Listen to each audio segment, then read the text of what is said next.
नमस्कार, मी Deepak Darade. For the पीपलच्या या विशेष मुलाखतीमध्ये आपलं सर्वांचं स्वागत. महाराष्ट्र सरकारनं 8 मार्च रोजी अर्थसंकल्प सादर केला आणि या अर्थसंकल्पावरून अनेक मतांतरं व्यक्त झालेली आहेत. परंतु खरा अर्थसंकल्प कसा आहे, तो सर्वसामान्यांना समजेल अशा भाषेमध्ये अर्थसंकल्प त्याचं विश्लेषण होऊ शकेल का, या संदर्भातला आजचा एक प्रयत्न आम्ही करतोय. आमच्यासोबत गोखले अर्थशास्त्र संस्थेतले डॉक्टर बोडखे हे अर्थतज्ज्ञ आहेत आणि त्यांच्याकडून हा अर्थसंकल्प जो आहे तो सोप्या भाषेमध्ये समजून घेण्याचा आपण प्रयत्न करणार आहे. बोडके सर, आपलं फॉर द पीपलच्या या विशेष मुलाखतीमध्ये मनापासून स्वागत. थँक्यू. अनेक वर्ष अर्थसंकल्प सादर होतो, त्यानंतर चर्चा होतात, परंतु अर्थसंकल्पाविषयी जर लोकांना विचारलं तर अगदी शिकलेल्या लोकांना सुद्धा अर्थसंकल्प कळत नाही, ही वस्तुस्थिती. परंतु त्याच्यावरची जी काही चर्चा होते, त्याच्यातून जे काही मथळे येतात, त्याच्यातून जी काही वाक्य येतात, ती अशा अंगावर येणारे असतात. बरोबर. त्यामुळे नेमका अर्थसंकल्प कसा सादर झाला याविषयी सर्वसामान्यांच्या मनामध्ये अनेक प्रश्न निर्माण होतात. त्यामुळे या अर्थसंकल्पाविषयी बोलताना आम्हाला हा अर्थसंकल्प नेमका कसा सादर झाला, आर्थिक पाहणी अहवाल खरं तर अर्थसंकल्पाच्या अगोदर सादर होतो, त्या आर्थिक पाहणी अहवालामध्ये आपलं राज्य किंवा आपला देश नेमका कुठं आहे, आपले उत्पन्नाचे स्रोत काय आहेत, आपला खर्च काय आहे, कोणत्या योजनेवरती किती खर्च झालेला आहे, आपल्यावर कर्ज किती आहे, याची सगळी माहिती त्याच्यामध्ये मिळते. या आर्थिक पाहणी अहवालामध्ये महाराष्ट्र राज्य जे अग्रेसर म्हटलं जातं ते नेमकं कुठं आहे? सर्वप्रथम मी तुम्हाला धन्यवाद देईल की इतका अवघड विषय तुम्ही हाताळायचा प्रयत्न करताय आणि लोकांपर्यंत हा सोप्या भाषेत जाण्यासाठी प्रयत्न करताय. त्यासाठी मी तुमचं मनपूर्वक आभार आणि अभिनंदनही करतो. कारण साधारणतः मीडिया आणि सोशल मीडियामध्ये बजेट ज्या दिवशी सादर होतं त्या दिवशी आणि फार झालं तर दुसऱ्या दिवशी चर्चा होते आणि तीही फार वरवरची राजकीय चर्चा होते. बजेटकडे राजकीय डॉक्युमेंट म्हणून बघितलं जातं, पण त्याचं ॲनालिसिस असं प्रॉपर होताना कधी दिसत नाही. विशेष करून राज्याचे जे काही बजेट्स असतात त्याच्यावर तर फार बोललं जातच नाही. पण मला असं वाटतं राज्याच्या बजेटवर पण तेवढंच बोललं गेलं पाहिजे जेवढं देशाच्या बजेटबद्दल बोललं जात आहे. त्यामुळे आपले मनापासून आभार. बजेट 8 तारखेला म्हणजे 8 मार्चला अजितदादांनी सादर केलं, अर्थमंत्र्यांनी सादर केलं. त्याच्या 2 दिवस अगोदर आर्थिक पाहणी अहवाल आला आहे. त्या आर्थिक पाहणी अहवालाचं मी थोडक्यात तुम्हाला माहिती देतो. आर्थिक पाहणी अहवाल कशासाठी असतो? साधारण राज्याची स्थिती काय आहे किंवा देशाचा आर्थिक पाहणी अहवाल असेल तर साधारण देशाची स्थिती काय आहे, देशाचा उत्पादन किती झाले आहे, एकूण वस्तू व सेवांचं उत्पादन किती झालं आहे, त्याचा वाढीचा दर म्हणजे वृद्धीचा दर किती होता, कोणत्या सेक्टरचा किती जास्त होता, किती कमी होता, पर कॅपिटा इन्कम वाढलं का कमी झालं, म्हणजे ह्या सगळ्याची इत्थंभूत माहिती देणारं डॉक्युमेंट म्हणजे आर्थिक पाहणी अहवाल, मग तो देशाचा असो किंवा राज्याचा असो. आता आपण अगदी थोडक्यात मी तुम्हाला राज्याचा आर्थिक पाहणी अहवाल सांगतोय. याची सुरुवात आपण ॲक्च्युली बॅकड्रॉपमध्ये करूया. आपण सर्वांना माहिती आहे की 2020 हे वर्ष संपूर्ण जगासाठीच अगदी मंदीचं नव्हे तर महामंदीचं राहिलेलं आहे. जगाचा विचार केला आपण तर जगाची जी काही वृद्धीची हे आहे म्हणजे वृद्धीचा दर आहे तो 4% आहे. म्हणजे चीन सोडला, चीन फक्त एकटा देश आहे की जो 3 म्हणजे पॉझिटिव्हली 3% वाढतोय. बाकी सगळे देश कमी अधिक मायनसमध्येच आहे. अमेरिकेचा विचार केला तर अमेरिका सुद्धा -4 या दरानेच त्यांचा GDP वाढलेला आहे, म्हणजे घटलेला आहे थोडक्यात तो. भारताचा विचार केला तर भारताचा सुद्धा GDP मागच्या वर्षात जर तुम्ही विचार केला तर तो -8% आहे, जो आता ह्या येणाऱ्या वर्षामध्ये तो 10% वर जाण्याची अपेक्षा आहे. आणि तीच अपेक्षा राज्यांकडनं पण आहे, कारण महाराष्ट्र हे त्यातल्या त्यात अग्रेसर राज्य आहे. त्यामुळे महाराष्ट्राचा वृद्धी दर हा 11 ते 12% मध्ये राहील अशी आशा व्यक्त केली जाते आर्थिक पाहणी अहवालामधून सुद्धा.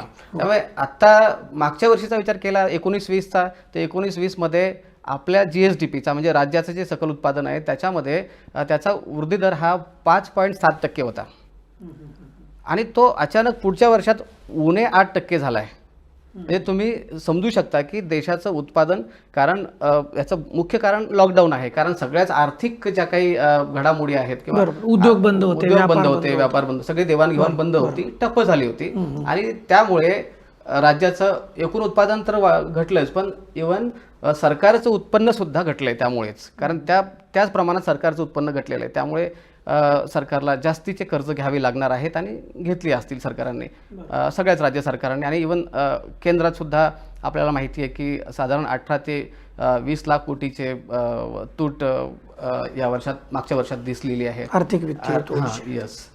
आता थोडंसं पुढे मी जातो की साधारण आपला जो काही उणे 8% जो काही वृद्धी दर आहे, त्याचं जर आपण बायफर्केशन केलं, त्याचं जर आपण वेगवेगळ्या सेक्टर वाईज बघितलं, तर फक्त कृषी क्षेत्र असं आहे की ते पॉझिटिव्हली ग्रो झालं आहे.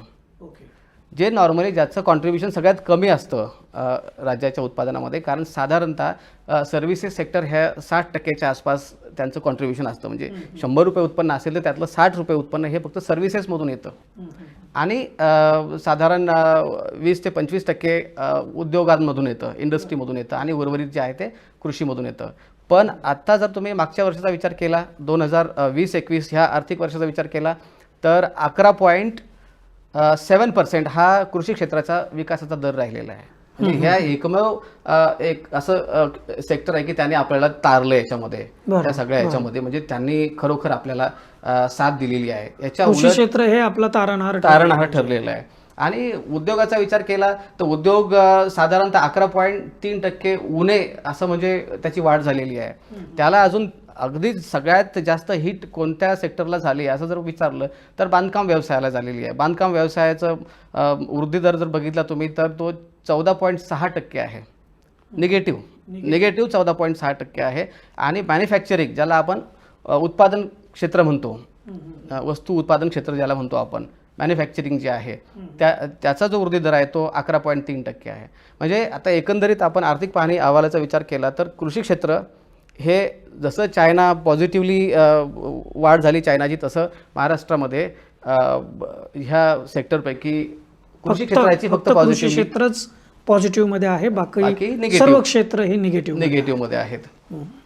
साधारणतः त्याचा एक ढोबळ तुम्हाला आकडेवारी देतो जे सर्वसामान्यांना कळेल. असं साधारण आपलं जे काही GSDP आहे, म्हणजे राज्यात ज्या वस्तू आणि सेवा निर्माण झाल्यात त्याची व्हॅल्यू जर आपण पकडली तर ती आत्ताच्या करंट प्राइसेसनुसार जर आपण ती पकडली तर ती आहे 26.60 लाख कोटी. साधारण 26.5 कोटी आपण ढोबळमानाने पकडूया. 26.5 कोटी रुपयाच्या वस्तू आणि सेवांची निर्मिती झालेली आहे. हे व्हॅल्यू ॲडिशन झालेलं आहे. 26.5 लाख कोटी. 26.5 लाख कोटी. बरं, हे मागच्या वेळेस किती होतं, म्हणजे ज्यावेळेस लॉकडाऊन नव्हतं किंवा कोरोना नव्हतं त्यावेळेला किती होतं असं जर कोणी विचारलं तर ते साधारण 28,18,000 कोटी होतं. 28,18,000 कोटी. म्हणजे हे जे आता तुम्हाला फरक दिसतोय साधारण 1.5 लाख कोटीचा, तो केवळ ह्या लॉकडाऊनमुळे तो दिसतोय. आता जसं GSDP कमी झाला, म्हणजे राज्याचं उत्पादनच मुळात कमी झालं, त्यामुळे सरकारला जे मिळणारं उत्पन्न आहे त्यातून, कारण टॅक्सेसमधूनच सरकारकडे पैसा जातो, त्यामुळे ते सगळं उत्पन्न सरकारचं घटलेलं आहे. त्याच्यावर आपण परत पुढे येऊच आपण. पण राज्याच्या उत्पन्नामध्ये साधारणतः 1.5 लाख कोटीची घट झालेली आहे राज्याच्या उत्पन्नामध्ये. म्हणजे सरकारच्या म्हणत नाही, राज्याच्या सरकारच्या उत्पन्नामध्ये साधारण 50,000 कोटी ढोबळमानाने सांगायचं झालं तर तूट निर्माण झालेली आहे. याचा परिणाम इतर सर्व गोष्टींवर होत असतो. कारण शेवटी उत्पादन कमी झालं तर त्याचा जो काही मल्टिप्लायर इफेक्ट यायला पाहिजे तो मल्टिप्लायर इफेक्ट येत नाही. म्हणजे आपण खरं तर +5-7% आपण ग्रो व्हायला पाहिजे होतं, तर आपण -8% ग्रो होतोय. त्यामुळे हा डिफरन्स जर तुम्ही बघितला तर हे 8 आणि ते 7 म्हणजे साधारण हा 15%चा डिफरन्स आहे. म्हणजे आपण 15% रिव्हर्समध्ये आलोय आपण. हे सगळ्यांनी लक्षात घ्यायला पाहिजेत. पर कॅपिटा इन्कमचा एक मुद्दा मी सांगतो आणि मग आर्थिक पाहणी अहवालाचं आपलं इथे संपूया. Per capita income wise, per capita म्हणजे दरडोई उत्पन्न महाराष्ट्र राज्याचं आहे 2,02,000. म्हणजे याचा सरळ साधा फॉर्म्युला आहे की राज्याचं उत्पन्न किती आहे आणि राज्याची लोकसंख्या किती आहे. लोकसंख्येने जर उत्पन्नाला भागलं तर 2,02,000 रुपये साधारण राज्याचं दरडोई उत्पन्न आहे. याच्यामध्ये जर आपण राज्यांची रँकिंग लावली, राज्यांची जर आपण प्रतवारी लावली, तर त्यामध्ये हरियाणा 1 नंबरला आहे. हरियाणाचं दरडोई उत्पन्न हे 2,64,000 आहे. ओके. त्यानंतर नंबर लागतो तेलंगणाचा. जे राज्य आता नवीन निर्माण झालं ते सुद्धा महाराष्ट्राच्या पुढे जाताना दिसते बऱ्याच क्षेत्रांमध्ये. खरं तर हा काही प्लॅटफॉर्म नाही त्यावर बोलण्याचा, पण आर्थिक पाहणीचा विचार करताना आपल्याला इतर राज्यांचाही विचार तोलण्याचा करायला पाहिजेत. बरोबर. कर्नाटक त्याच्यानंतर 3 नंबरला आहे. कर्नाटकाचं दरडोई उत्पन्न आहे 2,23,000 आणि तामिळनाडूचं आहे 2,18,000 आणि 5व्या नंबरला महाराष्ट्र आहे. तर महाराष्ट्राची मागील काही वर्षात काही प्रमाणात का होईना पण पीछेहाट होताना दिसते, किंवा असं म्हणता येईल त्याला की इतर राज्यांची प्रगती जास्त होत आहे. महाराष्ट्रापेक्षा तुलनेनं जास्त अधिक होत आहे. वेगानं अधिक वेगळे अगदी पॉझिटिव्हली बोलायचं असेल तर आपल्याला तसं म्हणता येईल. त्यामुळे हा एकंदरीत असा हा आर्थिक पाहणी अहवाल आहे. याच्यामध्ये मग आपण डिटेलमध्ये जायचं असेल तर मग कृषी आणि संलग्न क्षेत्र कोणते कोणते आहेत, त्याच्या प्रत्येकात काय झालं, इंडस्ट्रीमध्ये मॅन्युफॅक्चरिंग आहे, कन्स्ट्रक्शन आहे, किंवा सर्व्हिसेसमध्ये हॉटेल आहे, बँकिंग आहे, इन्शुरन्स आहे, ह्या सगळ्या सेक्टरमधलं उत्पन्न आपल्याला बघायला पाहिजेत. पण एकंदरीत सर्वसामान्यांना कळावं यासाठी आपण हा मुद्दा एवढ्यावर संपूया, कारण हे तीन क्षेत्र जे आहेत ते आपण ढोबळमानाने सगळ्यांना एक्सप्लेन करायचा प्रयत्न आपण केला आहे. मला तुम्ही सांगा की अर्थसंकल्प सादर होताना मोठमोठे आकडे समोर येतात, या योजनांची नावं जाहीर केली जातात आणि त्यांच्यावरती एवढ्या लाख कोटी, एवढे हजार कोटी असे ते आकडे असतात. खरं तर त्या योजना येतात, मग ते किती लोकांना मिळतात किंवा नाही मिळतात हा खरं तर वादाचा विषय किंवा तो संशोधनाचा विषय सुद्धा होऊ शकतो. परंतु ढोबळमानानं अर्थसंकल्पीय भाषेमध्ये जर आपण बोलायला गेलं तर सोप्या भाषेमध्ये अर्थसंकल्प जर सांगायचा असेल तर त्यातल्या ठळक गोष्टी कोणत्या सांगाल? निश्चित, कारण हा सगळ्यात महत्त्वाचा मुद्दा आहे. बऱ्याच लोकांना बजेट नेमकं कसं बघायचं आहे आणि बजेटमधून नेमकं काय घ्यायचं आहे, काय समजून घ्यायचं आहे हेच कळत नाही, कारण ते थोडं अवघड भाषेचा. हो, कारण असं आहे की बजेट सादर झाल्यानंतर त्याचा माझ्यावर काय परिणाम होणार किंवा मला काय मिळणार असा प्रश्न साधारणपणे विचारला जातो. पण हे राज्याचं बजेट आहे, हे वैयक्तिकरित्या तुम्हाला येऊन त्याच्यातून काय पैसे मिळणार, त्याची योजना किंवा इन्फ्रास्ट्रक्चर किंवा जे विकास त्याच्यातून तो आपल्याला फायदा होत असतो. म्हणून मी म्हटलं की थोडक्यात समजेल अशा भाषेमध्येच ते आम्हाला समजून घ्यायचं. निश्चित मी प्रयत्न करतो थोडक्यात आणि सोप्या भाषेत समजून सांगायचा. सर्वसामान्यांना समजेल या भाषेतच सांगतो. राज्याचं बजेट म्हणजे थोडक्यात एका व्यक्तीचं बजेट आपण जर गृहीत धरलं की साधारणतः मला महिन्याला किती सॅलरी मिळते आणि माझं इतर काही उत्पन्न असेल ते जोडून मला टोटल किती इन्कम माझा आहे आणि माझा खर्च किती आहे, त्यामध्ये माझी बचत किती असणार किंवा किती मला कर्ज घ्यावं लागणार जर माझा खर्च पूर्ण होत नसेल तर, ह्या सगळ्याचा ताळेबंद म्हणजे बजेट. हा एका इंडिव्हिज्युअल व्यक्तीचा किंवा उद्योगाचा किंवा एखाद्या संस्थेचा आपण घेऊ शकतो. तसाच राज्याचं सुद्धा बजेट मांडलं जातं. मग राज्याचं उत्पन्न किती असणार आहे साधारणतः आणि त्याच्या तुलनेत आपल्याला खर्च किती करायचा आहे, आपल्या गरजा काय आहेत, आपल्या प्रायोरिटीज काय आहेत. मग त्या पूर्वी असंही असायचं की सरप्लस बजेट मांडलं जायचं, म्हणजे बजेट खर्च होऊन आपले काही पैसे शिल्लक राहायचे, शिल्कीचं बजेट ज्याला म्हणतो आपण. पण हल्ली डेफिसिट बजेटची संकल्पना जास्त रूढ झाली आणि तीच जास्त पॉप्युलर आहे आणि उपयोगाची आहे. त्यामुळे त्याच्यावरतीच भर दिला जातोय आणि त्यामुळे तुटीचाच अर्थसंकल्प दरवेळेला सादर होतोय. तर साधारणतः म्हणजे सगळ्यांना कळेल या भाषेत सांगायचा प्रयत्न करतो. 4,37,000 कोटी 4,37,000 कोटीचा हा बजेट, हा अर्थसंकल्प माननीय अर्थमंत्र्यांनी आता 8 तारखेला मांडला आहे. आता ह्याचे 2 भाग आहेत बजेट समजून घेताना. आता उत्पन्नाचा भाग आपण पहिले समजून घेऊ, मग खर्चाचा भाग समजून घेऊ आणि मग उत्पन्न आणि खर्च मॅच होत आहे का की आपल्याला कर्ज घ्यावं लागते, मग आपण कर्जावर जाऊया. तर पहिले आपण उत्पन्न, आता रेव्हेन्यू रिसीट हे साधारणतः जे काय तुमचे टॅक्सेस असतील, ओन टॅक्सेस असतील, तुम्हाला ग्रँट इन एड मिळत असेल, तुम्हाला सेंट्रल गव्हर्नमेंटचं कॉम्पेन्सेशन मिळत असेल GSTचं, हे सगळं मिळून आपल्या राज्याला जे उत्पन्न मिळतं आहे ते साधारण आहे 3,68,000 कोटी. म्हणजे 4,37,000 कोटीपैकी जे उत्पन्न आपलं आहे, ज्याला आपण रेव्हेन्यू रिसीट म्हणतो, राजकोषीय रिसीट म्हणतो, ते आहे साधारण 3,68,000 कोटी. याच्यामध्ये दुसरा भाग असतो, त्याला कॅपिटल एक्सपेंडिचर म्हणतो आपण, कॅपिटल रिसीट म्हणतो, सॉरी एक्सपेंडिचर नंतर घेऊया आपण.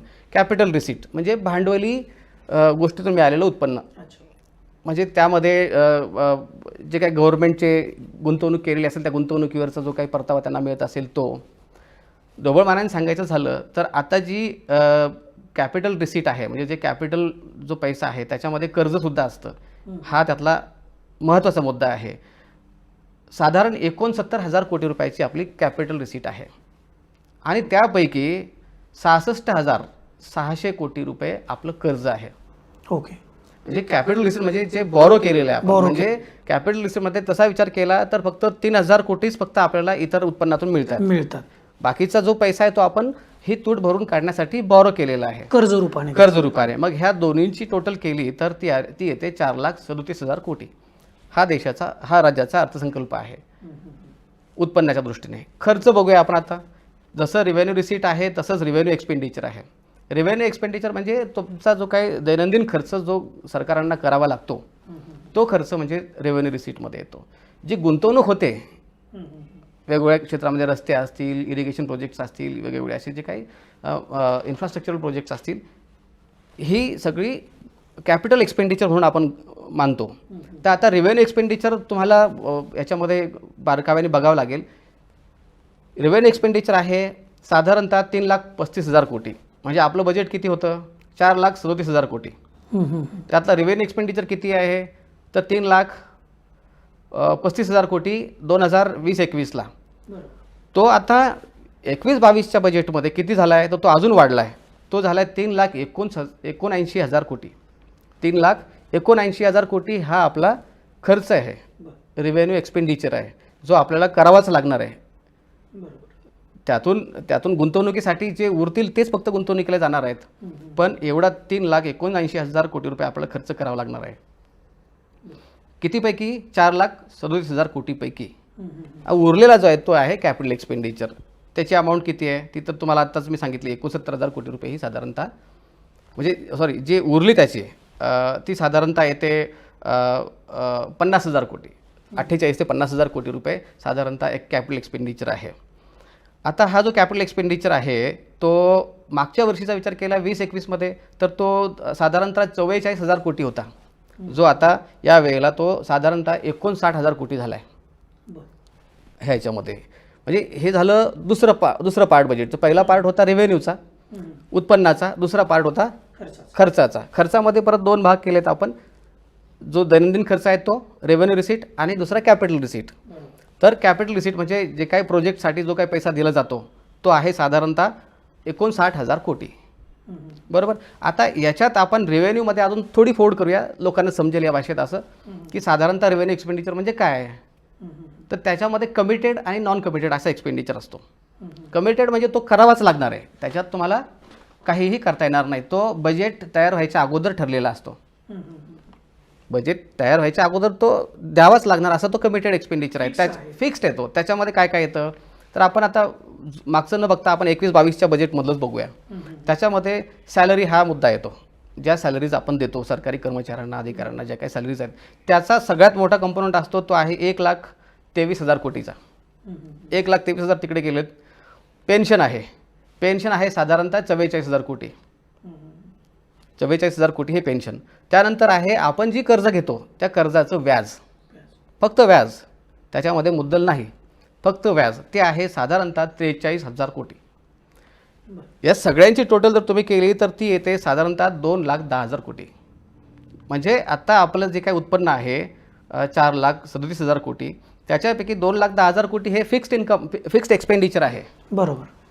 ऑलमोस्ट 50%च्या जवळ. बरोबर. अजून याच्यात एक कंपोनंट आपल्याला जोडला पाहिजे. तो कंपोनंट म्हणजे आपण जे लोन घेतो त्याचं जे काही प्रिन्सिपल अमाऊंटचं रिपेमेंट आपण करतो ते सुद्धा कमिटेडच असतं, ते सुद्धा करावंच लागतं. ते साधारणतः 80,000 कोटी आहे. साधारणतः ढोबळ मानाने विचार केला तर म्हणजे तुम्हाला साधारण 2,90,000 कोटी रुपये तुमचं कमिटेड एक्सपेंडिचर आहे. त्या अर्थाने मोर दॅन 50%. More than 50%. म्हणजे 2,90,000 सोडून जे उरतील आता ते तुम्हाला प्लॅन एक्सपेंडिचर आहे, तो तुम्हाला बाकी खर्च करण्यासाठीचा तो एक्सपेंडिचर. त्यामध्ये मग 2,90,000मध्ये आणि 3,68,000मध्ये जे रेव्हेन्यू खर्च आहे त्याच्यामध्ये साधारणतः जो 70,000 कोटीचा आहे तो रेव्हेन्यू एक्सपेंडिचरमध्ये चालला आहे. 3,35,000 पैकीचा जो आहे तो. बरोबर. मग या सगळ्या अमाऊंटमधून तुम्ही विकासाच्या ज्या कुठले प्रोजेक्ट तुमचे आहेत अनाऊन्स केलेत त्या प्रोजेक्टसाठी ही अमाऊंट तुम्ही अलॉट करणार आहे. ती अमाऊंट किती आहे साधारणतः? तर ती अमाऊंट आहे 58,748 कोटी रुपये.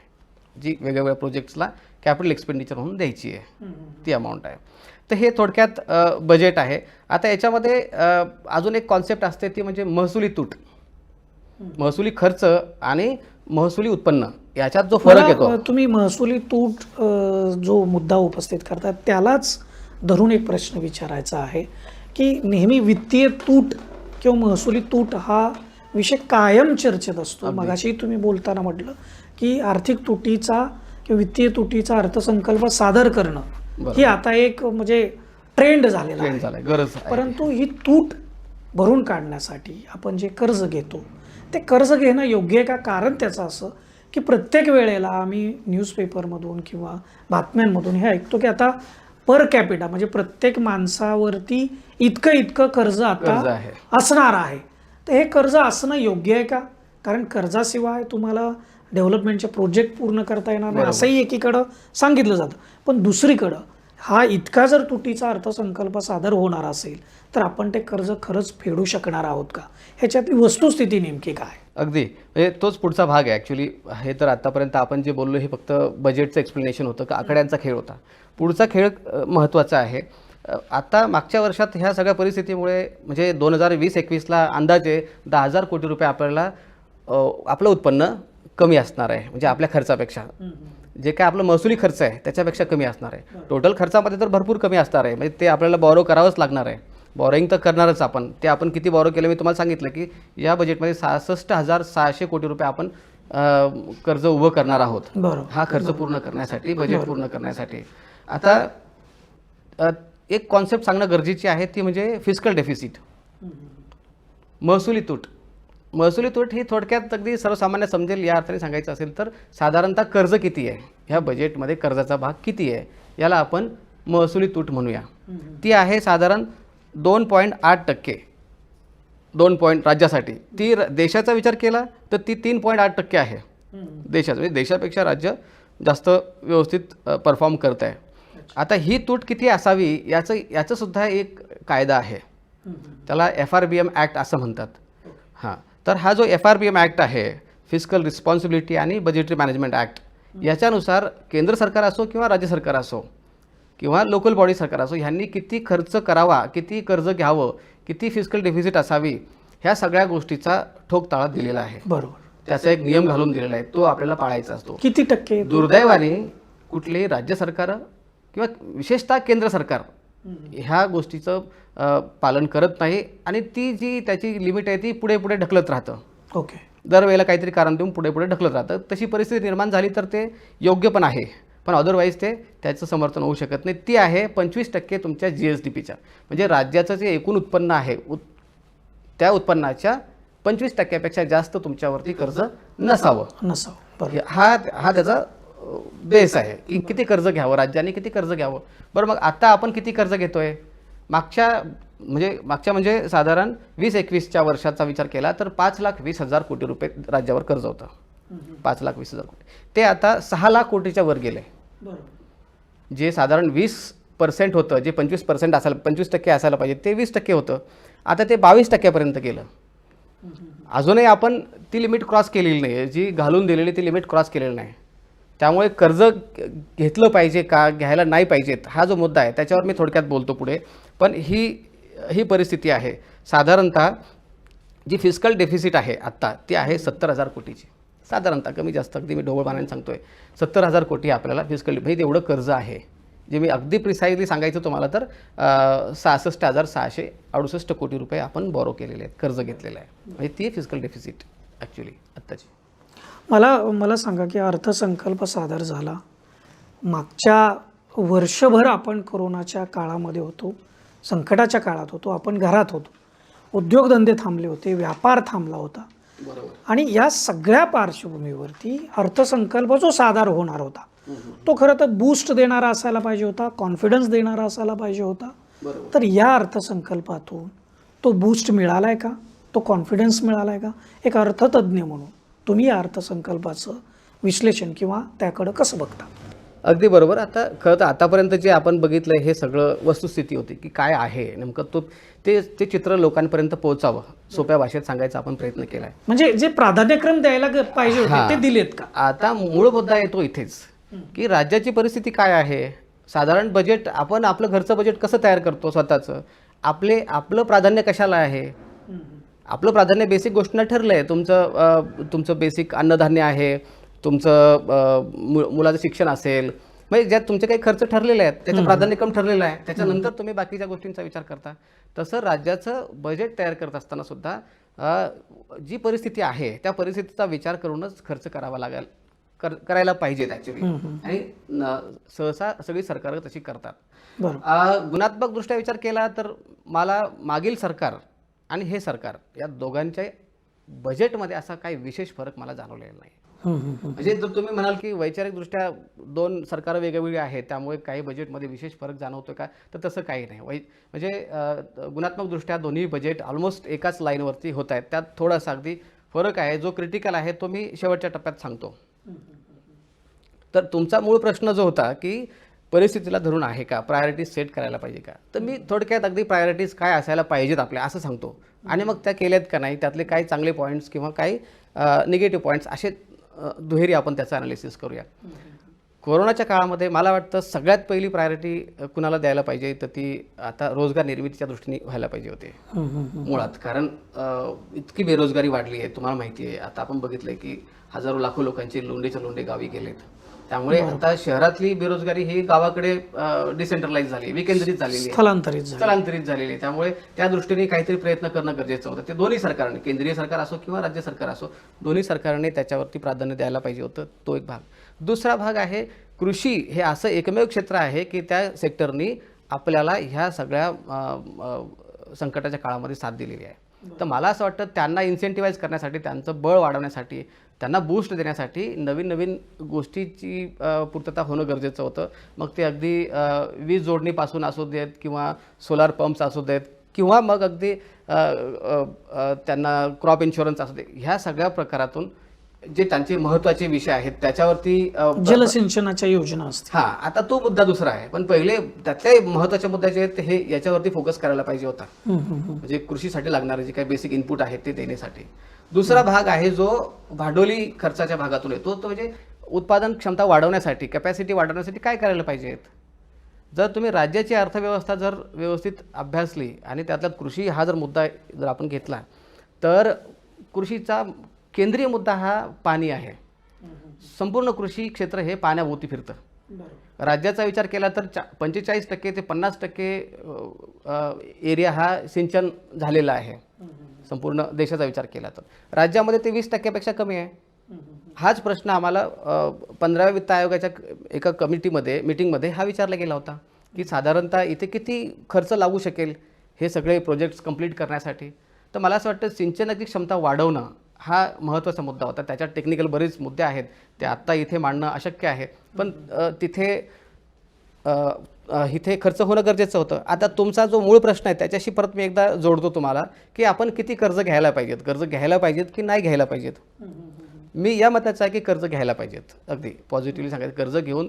पण ते कर्ज घेऊन तुम्ही खर्च कशासाठी करता हा मुद्दा महत्त्वाचा आहे. अगेन तिथं प्राधान्यक्रम काय. तुम्ही जर ते कॅपिटल एक्सपेंडिचरमध्ये खर्च करणार असाल, त्याच्यातून तुम्ही कॅपॅसिटी निर्माण करणार असाल तर कर्ज घेतलेलं कायम तुम्हाला फायद्याचं ठरणार आहे. पण ते जर तुम्ही पगारासाठी, पेन्शनसाठी किंवा व्याज देण्यासाठी जर ते पैसे खर्च केले तर ह्या कर्जाचा डोंगर वाढत राहील आणि राज्याचं उत्पादन वाढणार नाही आणि कॅपॅसिटी बिल्डिंग होणार नाही. म्हणजे कॅपॅसिटी मुळात वाढणार नाही राज्याची. तर ती करायची असेल तर खर्च व्हायला पाहिजेत. म्हणजे कर्ज घेतलंय तुम्ही, ते कृषीमध्ये जर खर्च करायचं तर कृषीमध्ये गुंतवणूक करायला पाहिजेत आणि ती ह्या क्षेत्रांमध्ये करायला पाहिजेत. ऊर्जाचं क्षेत्र आहे त्याच्यात खर्च करायला पाहिजेत कृषीमधील.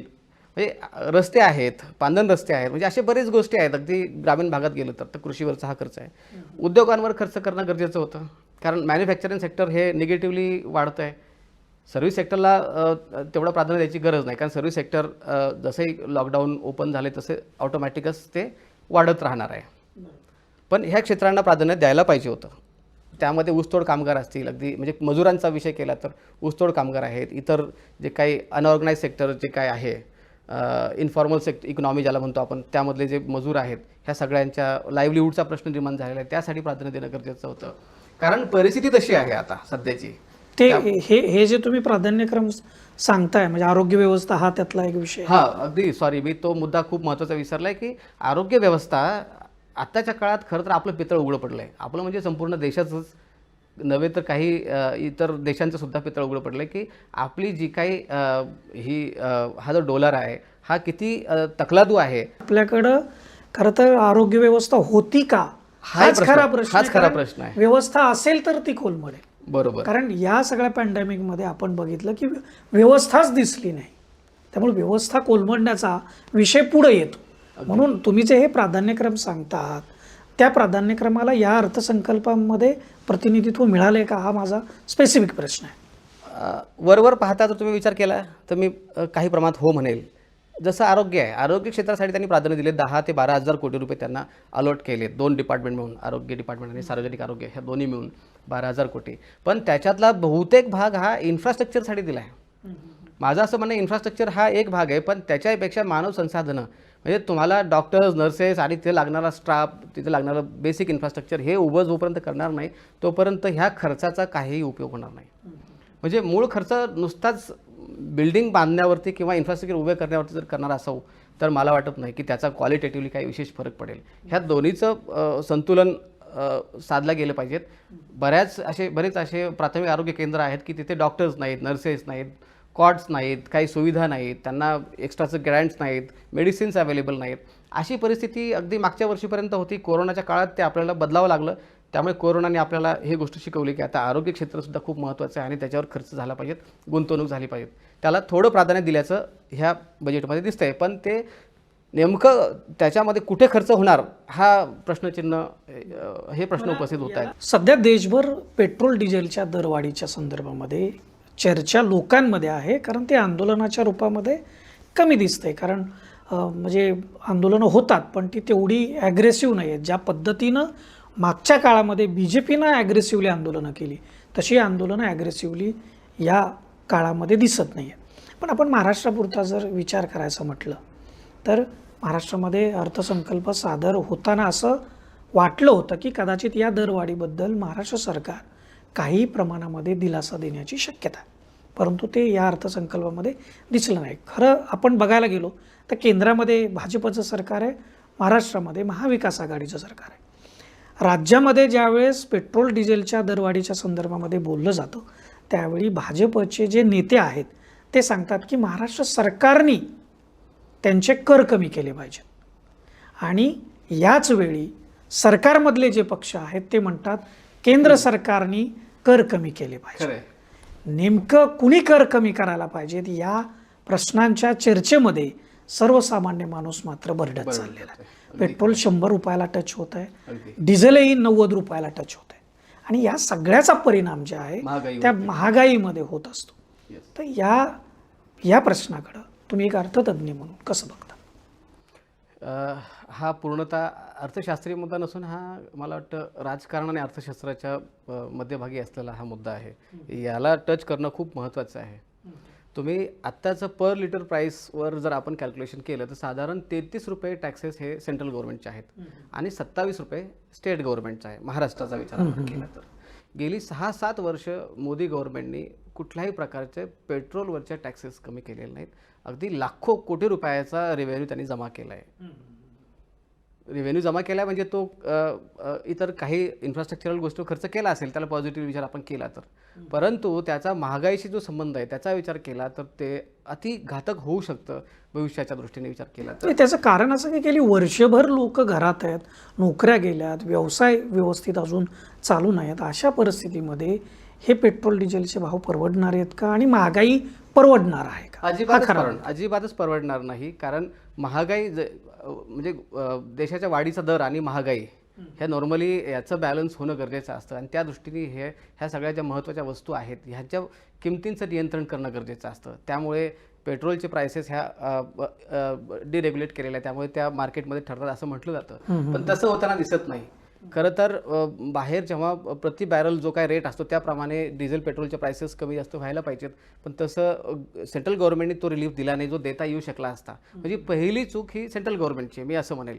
कारण सेंट्रल गव्हर्नमेंटने ऑलरेडी सगळ्या राज्यांचे हातपाय बांधून ठेवलेले आहेत. ते कसे मी थोडक्यात सांगतो जे सगळ्यांना कळेल. आता GST 2017पासून GST आल्यापासून सगळे कर सेंट्रल गव्हर्नमेंट जमा करते आणि त्याचा परतावा राज्याला देते. म्हणजे राज्यांना जी स्वायत्तता होती कर्ज आपले स्वतःचं रेव्हेन्यू जमा करण्याची, टॅक्सेस जमा करण्याची, ती स्वायत्तता पूर्णतः गमावली. म्हणजे ह्याचं सगळं केंद्रीकरण झालंय. आपण लोकशाहीमध्ये विकेंद्रीकरणाला जास्त महत्त्व असतं, पण दुर्दैवाने मागील काही वर्षात आपण केंद्रीकरणाकडे चाललोय की काय अशी भीती वाटायला लागली आहे. त्यामुळे तो एक मुद्दा आहे. त्याचा दुसरा भाग असा आहे की आता राजकारणाचा भाग येतोय की BJPची लोक महाराष्ट्रात म्हणतात की राज्यांनी रिलीफ द्यायला पाहिजेत, राज्याची लोक म्हणतात केंद्राने रिलीफ द्यायला पाहिजेत. पण मी इकॉनॉमिस्ट म्हणून जर तुम्ही मला विचाराल तर मी म्हणेल आज राज्यांची स्थिती चांगली नाही आहे. कुठल्याही राज्याची स्थिती चांगली नाही. कोविडच्या काळामध्ये जो खर्च करणं अपेक्षित आहे तो खर्च करण्यासाठी त्यांना उत्पन्न असणं गरजेचं आहे. त्यामुळे पेट्रोल डिझेलच्या भाव कमी केले असते तर गव्हर्नमेंटने ज्या अनाऊन्समेंट्स केल्या त्यातल्या बऱ्याचशा अनाऊन्समेंट त्यांना करता आल्या नसत्या. जसं तर उदाहरण देतो की 1% त्यांनी महिलांच्या नावावर घर असेल तर 1% सवलत त्यांनी स्टॅम्प ड्युटीमध्ये दिलेली आहे. ती खूप मोठा रिलीफ आहे. तो साधारण त्यांच्या अंदाजाप्रमाणे 1000 कोटीचा रिलीफ तो असणार आहे. त्यामुळे बांधकाम व्यवसायाला विशेषतः घर बांधकाम व्यवसायाला मोठी चालना मिळणार आहे. बरोबर. ते कॉम्पेन्सेट करण्यासाठी त्यांनी अगदी हे जे काही अल्कोहोलिक वस्तू आहेत त्याच्यावरती सुद्धा टॅक्सेस वाढवलेत आणि त्यातून ते 1600-1700 कोटी रुपये साधारण उत्पन्न त्यांना मिळण्याचा अंदाज आहे. म्हणजे त्यांनी ते कॉम्पेन्सेट केलं आहे. जर इथे मात्र पेट्रोल डिझेलवरचे टॅक्सेस कमी केले असते, जे करू शकलं असतं राज्य गव्हर्नमेंट, ते काही फार अवघड नाही आहे, करता आलं असतं. म्हणजे त्यांनी जर पॉप्युलर घोषणा करायचीच असती तर मी या बाबतीत स्टेट गव्हर्नमेंटला मात्र जास्त मार्क देईल. कारण त्यांनी पॉप्युलर घोषणा करण्याच्या फंद्यात न पडता त्यांनी अगदी तार्किक आणि रॅशनल भूमिका घेतली की पेट्रोल डिझेलचे भाव त्यांना कमी करणं शक्य नव्हतं. जे सेंट्रल गव्हर्नमेंट आता म्हणतं आहे की हा सगळा परत एकदा GSTच्या ॲम्बिटमध्ये आणू. असं झालं तर परत राज्य सरकारांचं केंद्र सरकारांवरचं जे काही परावलंबन आहे ते वाढत जाणार आहे. म्हणजे जर पेट्रोल डिझेलवरचं जर सगळं GSTमध्ये जर आपण त्याला घेतलं, त्याच्या ॲम्बिटमध्ये जर घेतलं तर टॅक्सेस कलेक्ट परत सेंट्रल गव्हर्नमेंट करणार. त्यामुळे स्टेट गव्हर्नमेंटला कुठलेही स्वातंत्र्य नसणारे स्वतःचे टॅक्सेस जमा करण्याचा.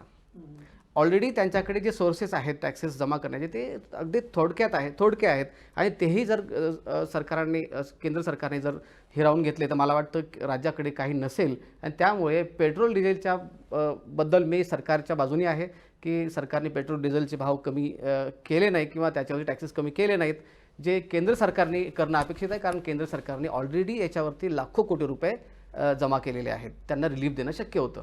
हा केंद्र सरकारचा मुद्दा जास्त महत्त्वाचा आहे. अर्थसंकल्प सादर झाल्यानंतर ज्या काही चर्चा त्याच्यामध्ये झाल्या तर विरोधी पक्षनेते देवेंद्र फडणवीस असतील विधानसभेतले किंवा विधान परिषदेमध्ये प्रवीण दरेकर असतील, दोघांनीही या सरकारवरती आणि या अर्थसंकल्पावरती अतिशय जोरकस अशी टीका केली. त्यांचं असं म्हणणं आहे की हे सरकार अत्यंत लबाड आहे.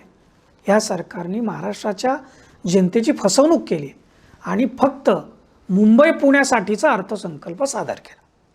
तर हे अर्थसंकल्पाचा तुम्ही अभ्यास करत असताना तुम्हाला त्याच्यामध्ये ह्या टीकेमध्ये तथ्य वाटतं का? कारण पुण्या मुंबईसाठीचाच हा अर्थसंकल्प सादर झाला आहे, बाकीच्या उर्वरित महाराष्ट्राला काहीच मिळालं नाही असं याच्यातून दिसतं का? पहिला मुद्दा विरोधी पक्ष त्याकरताच असतो, टीका करण्याकरताच असतो. त्यामुळे विरोधी पक्षाने टीका करावी तो त्यांचा राजकीय मुद्दा असतो. पण आपण एक थर्ड पार्टी म्हणून जर आपण ह्या बजेटचं ॲनालिसिस केलं, याचं इव्हॅल्युएशन केलं तर आपल्याला काही पॉईंट्स आपल्याला नोंदावेच लागतील. काही चांगले आहेत, काही वाईट आहेत. काही स्कीम कुठल्या चांगल्या आहेत ज्या प्रायोरिटीमध्ये आल्यात त्यातल्या महत्त्वाच्या स्कीम सांगतो. त्यातली पहिली स्कीम आहे शेतकऱ्यांना 3 लाखापर्यंत जे कर्ज घेतलंय त्या कर्जावरचं व्याज त्यांनी माफ करायचं. 0% व्याजाने ते देणार आहे. पण याच्यात प्रॉब्लेम असा आहे की आतापर्यंत म्हणजे देवेंद्र फडणवीस यांचं सरकार होतं त्यावेळेस छत्रपती शिवाजी महाराजांच्या नावाने जी स्कीम चालवली गेली त्या स्कीमवरती खर्च केला गेला. नंतर महात्मा ज्योतिबा फुले यांच्या नावाने स्कीम चालवली गेली आत्ताच्या गव्हर्नमेंटमध्ये. त्याच्यामध्ये जो खर्च केला गेला शेतकऱ्यांच्या कर्जमाफीसाठी, त्यातून आपण शेतकऱ्यांना कर्ज परत न फेडण्याच्यासाठी इन्सेंटिव्ह दिलेले आहेत. बरोबर. म्हणजे काय तर तुम्ही जो व्यक्ती कर्ज वेळेवर परतफेड करेल त्याचं फक्त व्याज माफ होणार आणि जो परतफेड करणारच नाही त्याचं सगळंच माफ होईल कदाचित. मग अशा वेळेला तुमचं कर्जमाफीचं जे काही मागचं बॅकड्रॉप आहे त्या बॅकड्रॉपमध्ये ह्या स्कीमचं इव्हॅल्युएशन केलं तर मला फार इफेक्टिव्ह वाटत नाही. म्हणजे उद्देश जरूर चांगला आहे त्यांचा, पण ती तेवढी इफेक्टिव्ह स्कीम असणार नाही. दुसरं त्याचं एक कारण असं आहे की 80% जे काही शेतकरी आहेत ते 1 लाखापेक्षा जास्त कर्ज घेऊ शकत नाही. त्याच्यापेक्षा जास्त क्रॉप लोन त्यांना मिळतच नाही, ते एलिजिबलच नाहीत. आणि ते परतफेड करतात काय रेग्युलरली, म्हणजे परतफेड करण्याची सवय लावली पाहिजेत या मताचा मी आहे. कर्जमाफीच्या विरोधात मी कायम बोलतो आणि कर्जमाफी हा पर्याय नाही आहे. साधारण आता ह्या दोन्ही गव्हर्नमेंटचा विचार केला तर 40 ते 50 हजार कोटी रुपयाची कर्जमाफी आपण शेतकऱ्यांना दिले. त्याच्याऐवजी हे पैसे शेतकऱ्यांसाठी ज्या योजना आहेत, ज्या कपॅसिटी बिल्डिंग आहेत ते करण्यात, इन्फ्रास्ट्रक्चर उभं करण्यात आपण जर खर्च केला असतं तर आपल्याला दीर्घकाळामध्ये त्याचे फायदे दिसले असते. हा एक भाग, म्हणजे तुम्ही त्या टीकेच्या मुद्द्याने सांगतोय. दुसरी एक उदाहरण म्हणून सांगतोय योजना, जी ऊसतोड कामगारांसाठी जे महामंडळ आहे, स्वर्गीय गोपीनाथरावजी मुंडे साहेबांच्या नावाने जे महामंडळ स्थापन झाले, त्यामध्ये जेवढं उत्पादन ऊसाचं होईल, साधारण प्रति टन 10 रुपये भाव शासनाने जाहीर, भाव नाही, प्रति टन 10 सेस कारखान्यांना तो द्यायचा आहे. आणि तेवढीच अमाऊंट शासन त्यांना देणार आहे. किती अमाऊंट आहे? जर सगळा हिशोब केला तुम्ही तर 60-70 कोटीच्या पुढे ती अमाऊंट जात नाही, जी कारखान्यांना आपल्याला द्यावी लागेल यांना. तेवढीच अमाऊंट सरकार देईल. 15 लाख लोकांसाठी तुम्ही 150 कोटीची सुद्धा प्रोव्हिजन तुम्ही करू शकला नाहीत. मी तर म्हणेल तेवढी होणारच नाही. मी अगदी हायेस्ट अमाऊंट सांगितली आहे. त्याच्याऐवजी हा क्रिटिकल मुद्दा आहे, हा अस्मितेचा मुद्दा असू शकेल लोकांसाठी, पण प्रॅक्टिकली विचार केला तर स्मारकासाठी, बाळासाहेब ठाकरेंच्या स्मारकासाठी 400 कोटीची तरतूद केली. ती गरज होती का आपली? स्वर्गीय बाळासाहेबांबद्दल आपण सर्वच म्हणजे त्यांच्याबद्दल आदर आहे. मी स्वतः मुंबईकर राहिलेलो आहे बरेच दिवस, त्यामुळे मला माहिती आहे त्यांचं काम मोठं आहे. पण त्यांच्या स्मारकासाठी 400 कोटी खर्च करावा किंवा कुठल्याही एखाद्या स्मारकासाठी, मंदिरांसाठी शेकडो कोटी द्यावेत, ही परिस्थिती आज नाही आहे. मला वाटतं ही परिस्थिती बदलायला पाहिजे होती. हे प्राधान्य असू शकत नव्हतं गव्हर्नमेंटचं. त्या अर्थाने मला असं वाटतं की हे बजेट त्या अर्थाने चुकत चाललंय. म्हणजे केंद्र सरकारने ज्यावेळी सरदार वल्लभभाई पटेलांच्या पुतळ्यावरती हजारो कोटी रुपये खर्च केले, त्यावेळी याच सरकारमध्ये सहभागी असलेल्या लोकांनी त्या गोष्टीवरती टीका केली. आता त्यांनीच पुन्हा स्मारकांसाठी पैसे, स्मारकं असली पाहिजे, त्याला विरोध असणं म्हणजे बिलकुल गरजेचं नाहीये, पण त्याचा प्राधान्यक्रम आणि वेळ ही सगळ्यात महत्त्वाची. दुसरा मुद्दा तुमचा जो तुम्ही उपस्थित केला होता की हे महाराष्ट्राचं बजेट आहे का? मी म्हणेल थर्ड पार्टी म्हणून, मी कुठल्याही राजकीय पक्षाचा नाही हे आपल्याला माहिती आहे, हे बजेट थोडंसं बायस्ड आहे टुवर्ड्स वेस्टर्न महाराष्ट्र. म्हणजे विदर्भ आणि मराठवाडा आणि उत्तर महाराष्ट्राचा विचार केला तर त्यांना फार काही मिळाल्याचं दिसत नाही. विदर्भातले अगदी थोडे काही प्रोजेक्ट्स त्यांनी त्याला सिंचन, जसं गोसी खुर्द असेल वगैरे वगैरे असे जे प्रोजेक्ट्स त्यांना काही निधी दिला आहे. मराठवाड्यामध्ये जालना ते नांदेडचा जो रस्ता आहे त्या रस्त्यासाठी 7,000 कोटीची प्रोव्हिजन केली, ज्याच्यामध्ये केंद्र सरकारचे सुद्धा पैसे असतात. त्यामुळे त्यात राज्याचा आणि केंद्राचा मिळून तो निधी असतो. तसा विचार केला तर आता खरंच पुण्याचा रिंग रोड जो आहे त्यात 24,000 कोटीची तरतूद, आता त्यातलं ह्या बजेटमधून किती खर्च होणार आहे हा एक महत्त्वाचा मुद्दा आहे. किंवा 19-20 हजार कोटीचा STP प्लांट जो मुंबईत उभा करणार आहे आपण, किंवा कोस्टल रोड आहेत, हे इन्फ्रास्ट्रक्चर असायला पाहिजेत. या मताचा मी डेफिनेटली आहे की हे नसणे चुकीचं आहे, कारण इन्फ्रास्ट्रक्चर इतकं चांगलं असेल राज्यामध्ये तेवढी गुंतवणूक होईल, बरोबर, परकीय गुंतवणूक होईल, बाहेरची किंवा आपले प्रायव्हेट प्लेयरसुद्धा याच्यामध्ये गुंतवणूक करतील ह्या सगळ्या याच्यामध्ये.